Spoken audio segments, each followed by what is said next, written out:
Ahora sí, Ahora sí, ¿verdad? Bueno, a ahora lo sí. mejor, a lo mejor se la tengo que mandar replay en dos partes. Espero que no me pierda la primera, porque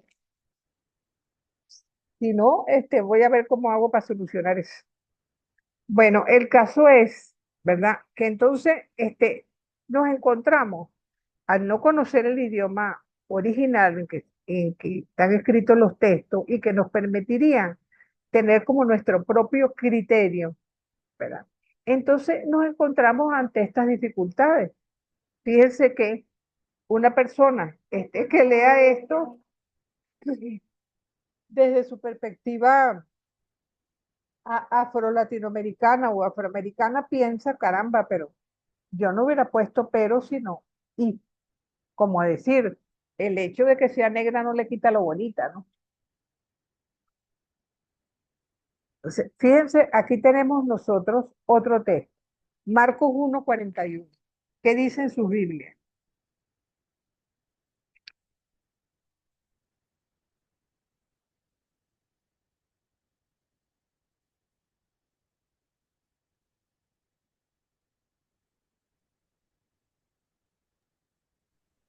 Compadecido de él, Ajá, extendió su mano, le tocó y le dijo, quiero, queda limpio. ajá. ¿Alguno de ustedes tiene otra versión? Porque yo les puse allí, yo tengo la Biblia de Jerusalén latinoamericana, y en vez de decir compadecido, dice encolerizado. Entonces, cuando uno lee el texto, cuando Jesús sana a ese leproso, él está encolerizado con los fariseos con quienes está conversando, pero no con el leproso. Pero el texto se tradujo de esa forma. ¿Alguno de ustedes tiene encolerizado también?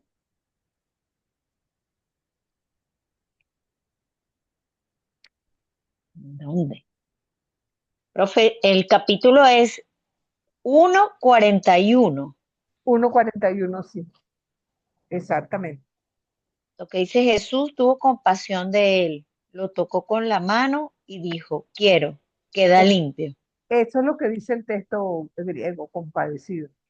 Pero como les digo, la Ujú. Biblia de Jerusalén latinoamericana dice encolerizado.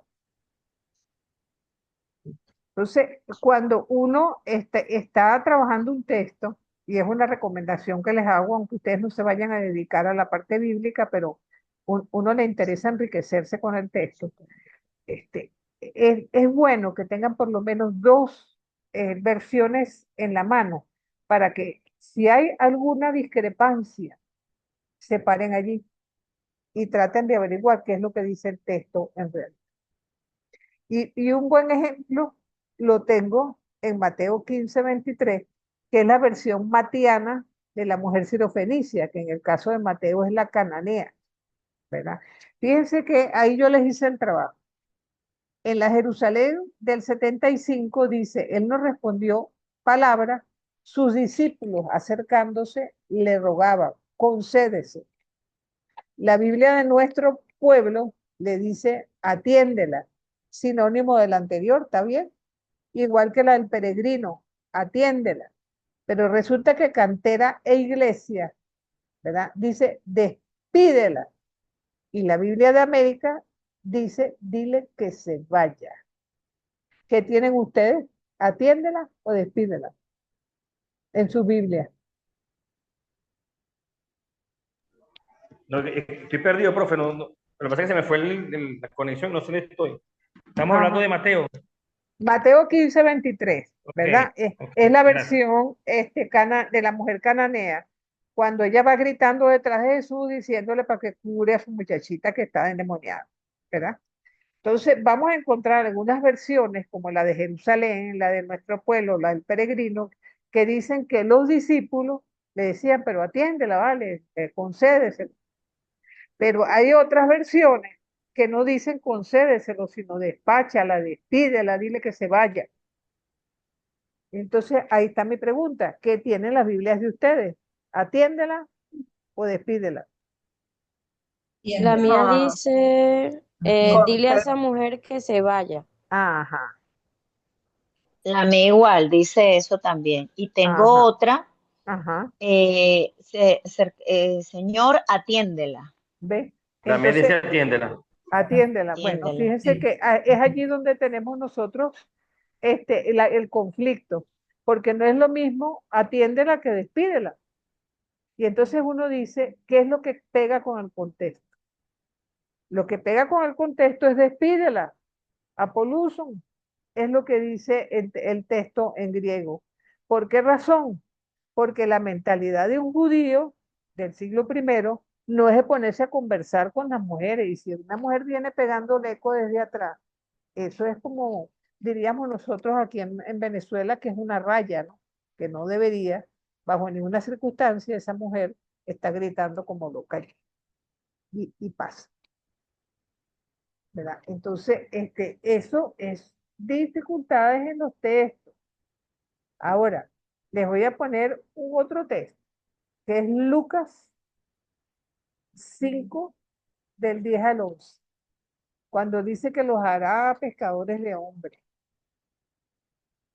Llamó a Jacobo y a Juan, los hijos de Zebedeo. Ajá, ¿qué dice ese texto?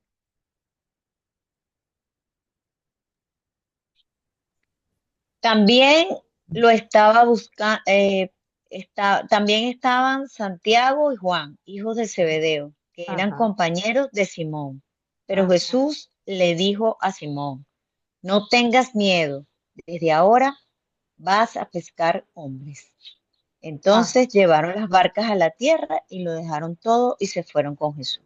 Perfecto. Fíjense la palabra que les tengo allí en rojo. Es sogrón. Sogrón en griego es algo así como cazador. Es es vida y agreo es pescar, ¿verdad? Ahora, si el texto de Lucas, en vez de decir pescador, dice cazador, está bien que ponga pescador la traducción, pero no debería haber una nota a pie de página que diga que para Lucas la fuerza de la caza tiene como más connotación que la de pescador. O sea, porque allí nos vamos perdiendo lo que el texto en verdad dice. Hay una palabra bellísima que es la transfiguración y yo no la cambiaría por nada. Pero ¿saben lo que dice el texto griego? Que Jesús sufrió una metamorfosis. Claro, a uno le hablan de metamorfosis y uno piensa en la metamorfosis de los animales, Mariposa. en la mariposa, exactamente. Ve, yo digo que quizás evidentemente no estamos hablando a nivel de pastoral, ¿Ah? ni de cuando estamos enseñando Sí. catequesis a Por los fin. niñitos de primera Nos vemos comunión. mañana, ¿qué? Yo te aviso. Te llamo para. ¿Ya te pararon todo, no? Ah, bueno. Bueno, entonces no estamos hablando de que estamos enseñando a los niñitos de primera comunión. Estamos hablando de la necesidad de poder hacer una buena traducción y de que si estamos estudiando Biblia, poder acceder a un texto. Tienes un escándalo ahí, Rafael. Poder acceder, ¿verdad?, a la traducción de la manera más fidedigna posible. Porque a la hora de la verdad, a nosotros lo que nos interesa es poder llegar lo más cerca en lo posible al texto original, ¿verdad? Entonces es allí donde nosotros encontramos las dificultades. Hay muchísimos textos, este es un prototipo de algunos casos, ¿ok? Pero hay muchísimos textos que ustedes se van a encontrar con que ven irregularidades como esa y que nos deben llevar a buscar qué exactamente es lo que dice el texto. Ahora, yo les puse abajo un texto, Jeremías 10:11, que está en arameo, pero fíjense que el texto masorético, ¿verdad?, el que fue encontrado en Leningrado, ¿se acuerdan que lo hablamos la otra semana? Tiene como unos espacios en blanco. ¿Qué significan esos espacios en blanco? Entonces, ya les voy a enseñar y no se asusten. ¿Ok? Ya va. No quiere cambiar. ¿Qué pasa aquí? Bendito sea Dios.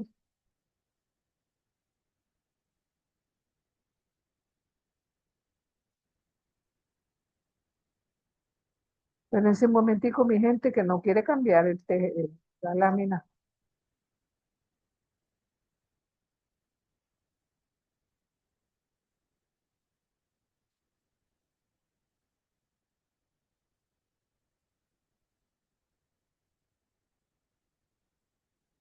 Bueno, pues,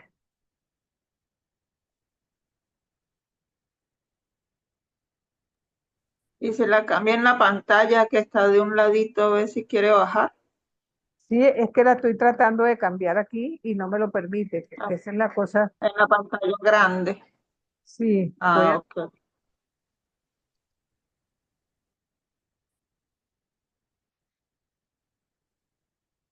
vamos a ver si ahora me lo permite.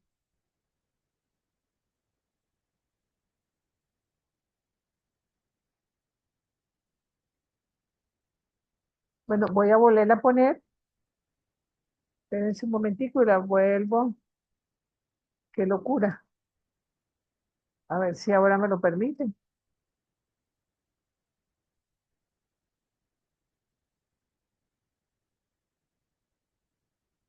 Bendito sea Dios. Creo que en la pantalla de presentación a un costadito tiene también uno para bajar las láminas. Pruebe a ver. ¿Dónde mi corazón?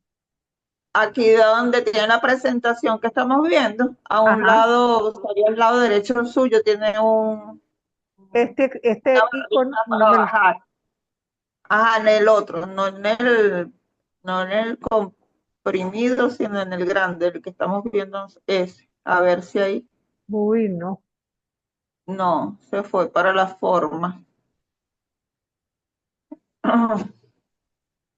Bueno, esto es una locura total, pero espérense un momentico a ver si yo puedo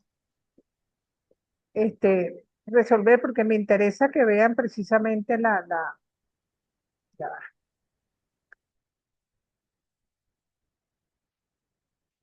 Oye, esto quizás con la ida de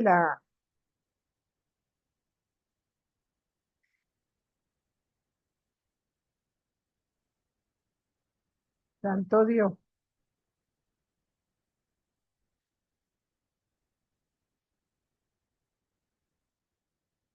Mm,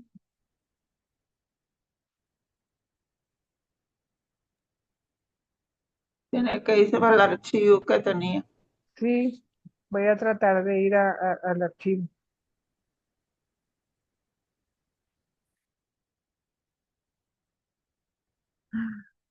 Ay, Dios mío, pero bendito sea Dios.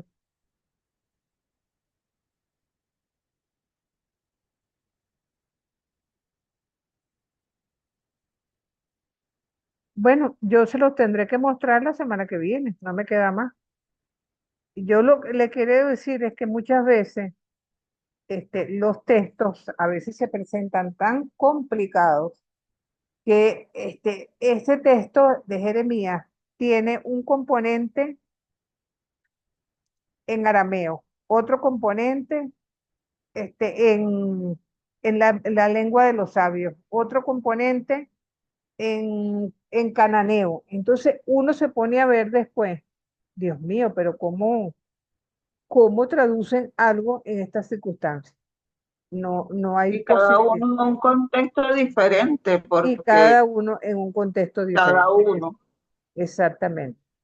cada uno Entonces, expresa en su lenguaje como algo diferente, ¿no? Bien eh, complicado, Jeremías. sí es complicado, exactamente. Entonces, claro, uno se consigue, entonces, con que difícilmente, ¿verdad? Puede, a menos que conozcas bien la lengua, y quién puede llegar a tener un conocimiento tan amplio que conozca las lenguas del púnico, el cananeo, el fenicio, porque hay una palabra que se apareció en tal o cual texto. Es algo sumamente difícil. Bueno, afortunadamente esa era la última lámina, ¿ok? Y entonces eso me permite también poder hablárselos, y yo les enseño esa lámina la semana entrante. Bueno, cabe la observación de que la semana entrante es nuestra última clase. Entonces es importante que se acuerden que hay un trabajo final y que ya para el 15 de febrero hay que dar notas. O sea que fájense con el trabajo final para que lo puedan terminar a tiempo y no tengamos inconvenientes al momento de que me pidan las notas. Adelante, Luis David. Profesora, tenía una pregunta Ajá, de Biblia, pero a nivel general. David. Cuando Ajá, cuando yo estoy leyendo un texto de la Biblia y me refiero a un pasaje específico, eh, la única manera de yo, o sea, usted como biblista, la técnica que usted aplica, que usted usa para determinar si ese pasaje, bueno, evidentemente el contexto, para adelante y para atrás. O sea, uno lee un poquito antes, lee un poquito para atrás, ve cómo era la sociedad en la época, X, las técnicas que ustedes ajá, usan pues como expertos en Biblia. Ahora, exacto. ustedes también toman en consideración para un solo texto, para un solo, vamos a hablar de 3 versículos en un libro tal. Ustedes se refieren a otro libro para poder explicar el texto en ese libro. Eso es algo permitido. Sí, es Por ejemplo, permitido. si es permitido. Calcula tú cuando Mateo dice en el capítulo 11 que en boca de Jesús, misericordia quiero, no sacrificio. ¿De dónde sacó eso? De Osea, textualmente. Entonces tú puedes dirigirte al texto de Osea y entonces más bien en paralelo, ya no solamente estás estudiando el Evangelio de Mateo, sino que también estás estudiando Osea. Y eso se convierte en algo muy útil, porque eso te permite de una u otra forma recorrer la Biblia horizontalmente, ¿verdad? Igual, por ejemplo, yo trato de ver qué verbos son los que están presentes, si son verbos de movimiento o son, ¿cómo se llama?, verbos sensitivos. Si por casualidad hay algo que podría considerar yo como simbólico, entonces me voy al diccionario bíblico a ver cuál es la connotación de ese símbolo en ese texto precisamente. Dice que las palabras que se repiten, los personajes, o sea, eso permite a uno hacer como como un compás gigante pues de interpretación. Por ejemplo, cuando nosotros leemos el Evangelio de Lucas en el capítulo 15, el del hijo pródigo, ¿verdad? No podemos olvidar que eso está nada más en el Evangelio de Lucas. Ahora, ¿cómo era la comunidad de Lucas? Era una comunidad mixta donde habían entrado gente con cierto poder adquisitivo, pero también pescadores y gente muy pobre, donde habían entrado incluso fariseos que querían comportarse en la comunidad cristiana como eran cuando eran judíos. Entonces, ¿qué tenemos allí, por ejemplo?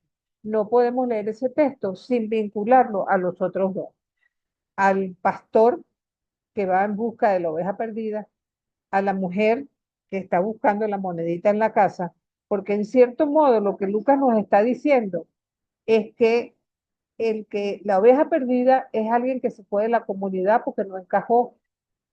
La monedita que se está buscando en la casa es alguien que está dentro, pero no está, ¿entienden? Y en el caso concreto del hijo pródigo, ni el hijo que se fue, ni el hijo que está practican la fraternidad. Entonces, o sea, el hecho de que tú te vayas hacia adelante y hacia atrás te permite recorrer, ¿cómo se llama?, los textos con mayor claridad. O como en el capítulo 14 de Mateo, cuando se habla de la multiplicación de los panes, el texto comienza diciendo, y Jesús quería estar solo. ¿Por qué quería estar solo Jesús? Tienes que irte hacia atrás para entonces comprender que le acababan de traer la noticia que habían matado a Juan el Bautista. Entonces, y que es un momento para Jesús de circunspección, de pensar, caramba, si a este lo mataron, mi camino no irá por la misma vía, como me siga yo enfrentando con las autoridades, como siga yo diciendo mi verdad. O sea que Ve- fíjese, yo no, yo, o sea, uno se refiere al, como le dije, a los a los capítulos, a los versículos, dependiendo pues la proximidad histórica, a los capítulos o versículos Ajá, previos o los posteriores para más o menos uno darle pues sentido a la cosa o a prefiguraciones, correcto. Pero yo sí, le digo porque ayer el profesor de, Dios mío, Cristología, será, bueno, X, un curso X, que era aquí mismo, ajá, él nos dijo, no, pero vaya, mismo en el nuevo, estamos hablando de Mateo y Hechos, entonces él se refirió a Hechos para explicar algo de Mateo o viceversa, no recuerdo bien. Era aquel ajá, pasaje de cuando Jesús le dice que él no conoce el fin de los tiempos, ajá, porque que el Padre nadie no se lo sabe sino revelaba, el pero Padre. Ajá, ajá, entonces, claro, el Padre nos dice, no, pero váyanse para, y yo nunca había visto eso. Yo primera vez, o sea, a otro libro del mismo, claro, en el Antiguo Testamento y Nuevo Testamento está bien, cuando hablamos de prefiguraciones, pero en el mismo Testamento, en el mismo Nuevo Testamento o en el mismo Viejo Testamento, yo nunca vi saltos de, ¿sabes? Saltos de libros para poder complementar uno con el otro. Pues no, no había visto eso. sí, sí, y no, y vale la pena. Y si tienes las Biblias grandes, las que te ponen las concordancias en las orillitas, por lo menos la Biblia de Jerusalén te pone las concordancias en la orillita.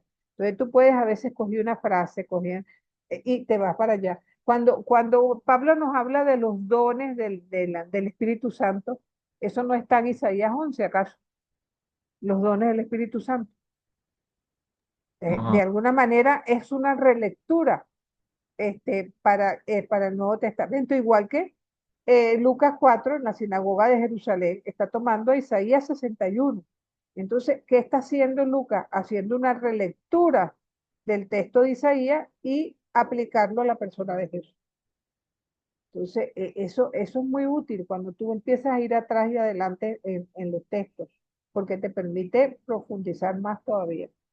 A mí me parece que esa es una buena escuela, la que te dijo el profesor. Ok, ok, gracias. Sí. Marianelis, adelante.